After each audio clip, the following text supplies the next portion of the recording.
इसरो अपने moon mission Chandrayaan-3 के जरिए इतिहास रच चुका है। शुक्रवार को 2:35 पर चंद्रयान-3 श्रीहरिकोटा के सतीश धवन अंतरिक्ष केंद्र से उड़ान भर चुका है। चंद्रयान के पहले और दूसरे मिशन के बाद ये इसरो का तीसरा मून मिशन है। ये चंद्रमा के दक्षिण ध्रुव पर सॉफ्ट लैंडिंग करेगा, लेकिन दुनिया में चांद पर पहुंचने उसकी कोशिश को लेकर 60 साल से प्रयास हो रहे हैं। जब रूस ने अपने मून मिशन लूना 1 को लॉन्च किया था, अमेरिका के नासा रूस से लूना और चीन के चाई से तुलना करें तो भारत इस बार कई नए इतिहास रच सकता है। जैसे चंद्रमा पर सॉफ्ट लैंडिंग करने वाला चौथा देश भारत बन सकता है।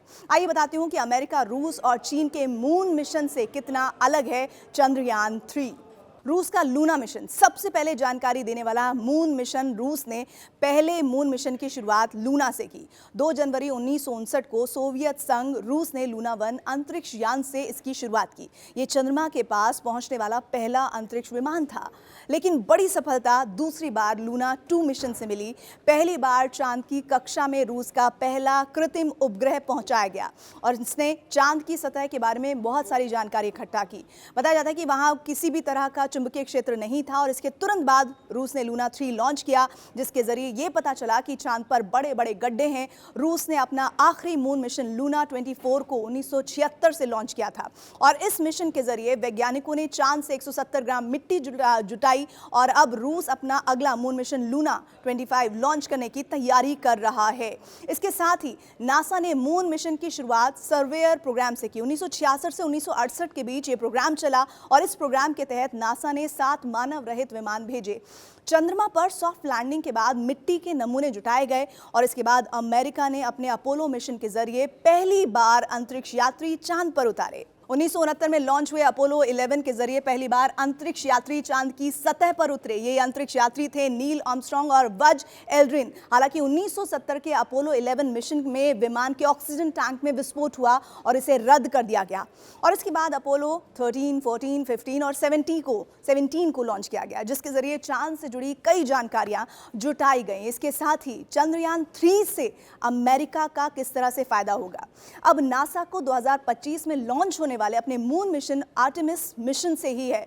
दिलचस्प बात यह है कि भारत के चंद्रयान-3 मिशन का फायदा नासा के आर्टेमिस मिशन को होगा। व्हाइट हाउस का दावा है कि चंद्रयान-3 का डेटा भविष्य में आर्टेमिस मिशन में होने वाली ह्यूमन लैंडिंग के लिए काम का साबित होगा। भारत ने आर्टेमिस समझौते पर हस्ताक्षर किए और जिसके जरिए भारतीय मून मिशन से जुड़ी जानकारी अमेरिकी मिशन के काम आ जाएगी।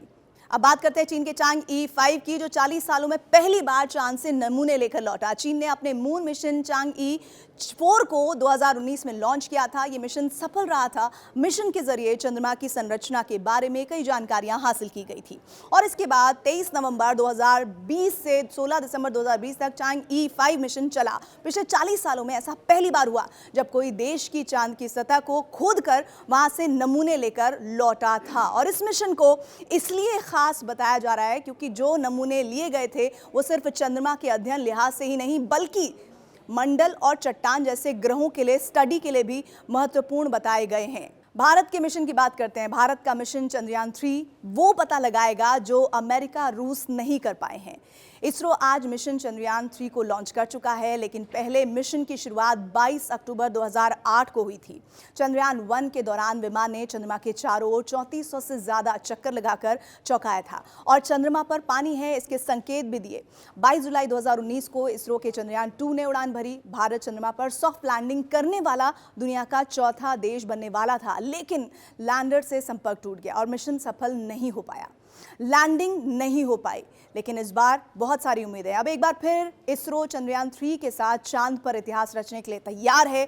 चंद्रयान को लैंडिंग की प्रोसेस खत्म करने में 42 दिन का वक्त लगेगा और ये 23 अगस्त को चांद की सतह पर उतरेगा। चांद पर सॉफ्ट लैंडिंग के बाद चंद्रयान-3 उसकी सतह मिनरल्स की जानकारी हासिल करने के साथ साथ यहाँ आने वाले भूकंपों, सतह की थर्मल प्रॉपर्टी, प्लाज्मा के साथ ही धरती से चांद की सटीक दूरी का पता लगाएगा। सिर्फ इतना ही नहीं, मिट्टी में मौजूद केमिकल्स और मिनरल्स का स्तर पता लगाने की कोशिश भी की जाएगी।